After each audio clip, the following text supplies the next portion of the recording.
নিয়ে চলে যাচ্ছে পড়তে। এখন 7:30 বাজে। বাবা দেখ সামনেই আছে, একটু এগিয়ে যা, সামনে হবে।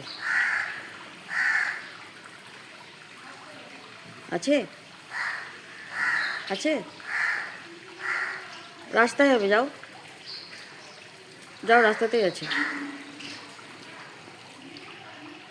চল চলো চলো মা, চলো, ঠান্ডা বাইরে, চলো চলো, ভিজা হয়ে আছে বাবা, চলো চলো বন্ধুরা, কাজ শুরু করে দিই।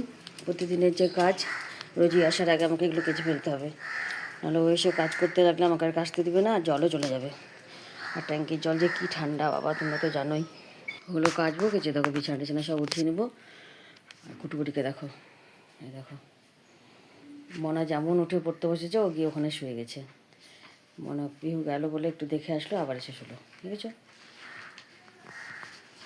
তারপর ঠাকুর ঘর পরিষ্কার করে নেবো, ঠাকুরঘরটা মুছবো, আর বাসন টাসনগুলো মেজে নেবো সব।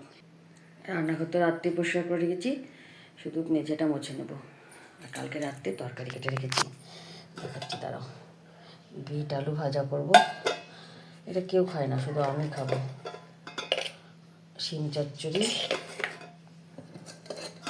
আর করবো ছোলার শাক, কেটে রেখেছি। চলো ঝপাঝপ জামা কাপড়গুলো কেচে নিই। কী হলো, পেলি না বাবাকে? দেখেছো কোথায় গিয়েছে, রাস্তার মধ্যে কোথায় দাঁড়িয়ে আছে। চলো দেখি।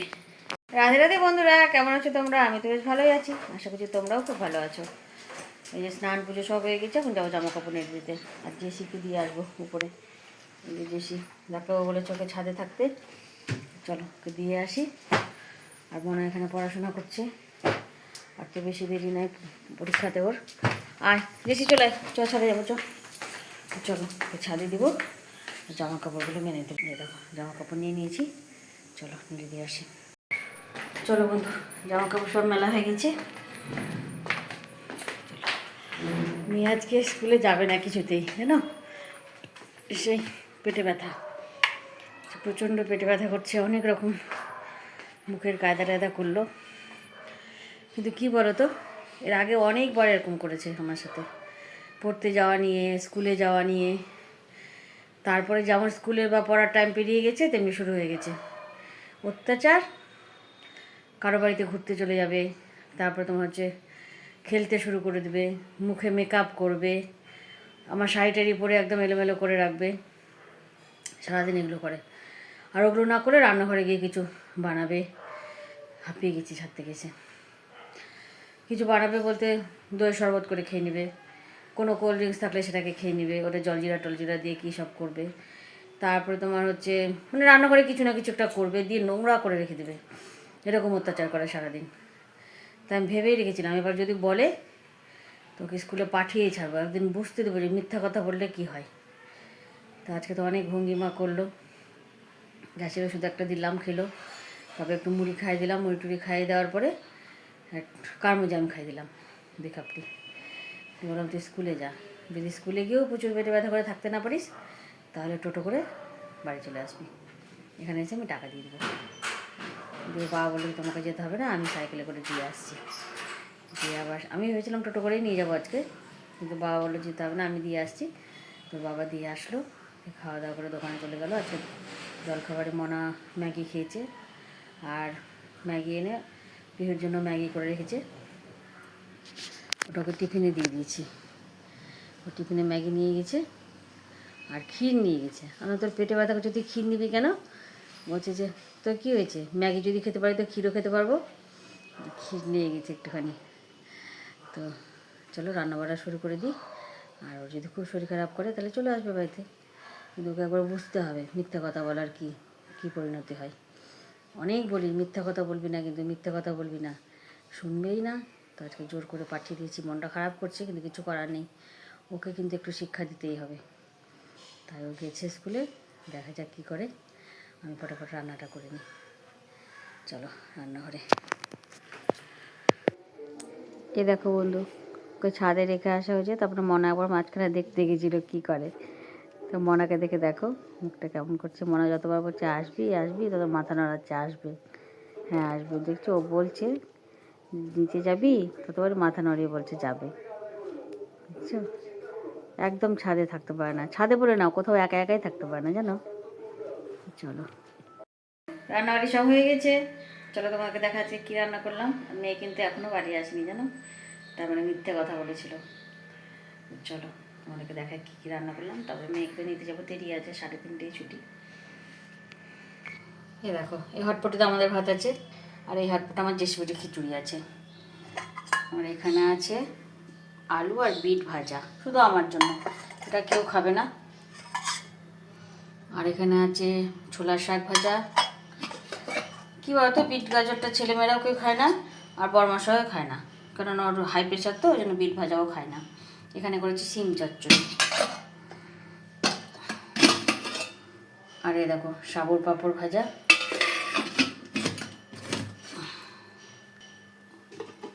আর এখানে আছে ছোটো আলুর দম, মটরশুঁটি, আলু, টমেটো সব দিয়ে ঝোল করে, ক্যাপসিকাম তরকারি করেছি তোমার হচ্ছে ঘি আর ভাজা মশলা দিয়ে। চলো একটু ছাদে যাই, ছাদে গিয়ে জামা কাপড়গুলো উল্টে পাল্টে দিব, একটু রোদ দিব পিঠে। 2টো অবশ্য বাজতে চললো, মনে এখন পড়তে যাবে, আর ছেলে তো চলে আসবে, আমাকে বাড়ি নিচেই আসতে হবে, তবু যতক্ষণ হয় একটু যাইনি করে। এই যে বন্ধু, জামা কাপড় সব মেরেছিলাম, দেখো, দেখি যেগুলো যেগুলো শুকিয়েছে তুলে নেব। এই দেখো এদিকে পাতলাগুলো মেলেছি, দূরে যদি ছিঁড়ে যায় তো চলো, যেগুলো যেগুলো শুকিয়েছে সব গুছিয়ে নিই। এই যে বন্ধু, সব নিয়ে চলে এসেছি, আর 4টে জিনিস থাকলো, মেয়েকে নিয়ে আসবো, তারপর নিয়ে আসবো ওগুলো পরে। এগুলো এখন গুছিয়ে রাখি, দিব, খাই দেবো না নিজে খাবি। শুভ সন্ধ্যা বন্ধুরা, এই দেখো রেডি হয়ে নিয়েছি, এখন যাব একটু হারমোনিয়ামের দোকানে। ছেলেকে দিয়ে হারমোনিয়ামটা দোকানে পাঠিয়ে দিলাম, মানে আমাদের দোকানে। এখন আমি যাব হারমোনিয়াম দোকানে বড়মশাইয়ের সাথে।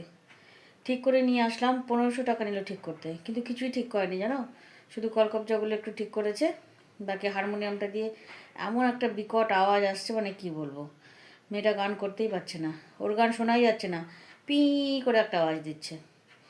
তো যাব এখন, ওর গানের দিদিভাই একটা হারমোনিয়াম দোকানের কথা বললো, সেখানে আমি যাব, বড় দোকান থেকেই করেছিলাম, কিন্তু ঠিক হলো না, তো অন্য দোকানে যাব, দেখি ওরা কি বলে। তো চলো যাই, হারমোনিয়ামটা দেখিয়ে নিয়ে আসি। আর ওনারা আজকে ডেকেছিল 8:30 অবধি খোলা থাকে, তাই বললো। তো যাই দোকানে, যাই, বড় বাজার সন্ধ্যা টন্ধ্যা দেওয়া হলো কিনা দেখি, যদি সন্ধ্যা হয়ে গিয়ে থাকে তাহলে এখনই চলে যাব। আসার পথে মেয়েকে নিয়ে চলে আসবো একদম, কারণ মেয়ে 7টায় ছুটি, 6:30 বাজে, আস্তে আস্তে প্রায় 7টায় বেজে যাবে, ওখান থেকে একবারে মেয়েকে নিয়ে চলে আসবো। তো চলে যাই, কি বলে দেখি। দেখো বন্ধু, এখন ভাজছি গোলা রুটি, মেয়েরা পড়ে আসলো, খিদা পেয়ে গেছে, চটপট একটু গোলা রুটি ভেজে দিলাম, সস দিয়ে খেলো ওরা। আর একটু বেশি করে 2টো ভাজি, বড়মশাই যদি খাই। আর রাত্রে হবে লুচি আর রুটি। এই দেখো ময়দা মেখে রেখেছি, ঠিক করে মাখবো আবার, আপাতত গোলা রুটিটা ভেজে দিই। আর হচ্ছে রাত্রে আমাদের জন্য লুচি করব, আর বড়মশাইয়ের জন্য রুটি করব। আলুর দম তো আছেই। আর এখানে নিয়ে আসলাম মিষ্টি, যে হারমোনিয়াম ঠিক করতে দিলাম, তো এই মিষ্টি নিয়ে আসলাম। চলো গোলা রুটি কটা ভেজে নিই, অল্পই ভাজবো এইটুকুটা। তো রাত্রে 11টা বাজে এখন, 11টা বাজে 10 মিনিট দেরি আছে, খাওয়া দাওয়া শুরু করে দিয়েছি। তো তোমাকে দেখাই আজকে রাত্রে কি আমাদের খাওয়া দাওয়া। দেখো বড়মশাই খাবে পাঁপড় ভাজা, শিম চচ্চড়ি, আলুর দম। আর দেখো বন্ধু, আমাদের মেনু হচ্ছে আলুর দম, মিষ্টি, দেখো লুচি। চলো খাওয়া দাওয়াটা সেরে নিই। চলো বন্ধু, আজকে ভিডিওটা এখানে শেষ করছি, খাওয়া দাওয়া করতে শুয়ে পড়বো। আমাদের ভিডিওতে যদি একটু ভালো লেগে থাকে, তাহলে লাইক, কমেন্ট আর সাবস্ক্রাইব করতে ভুলো না কিন্তু। রাধে রাধে।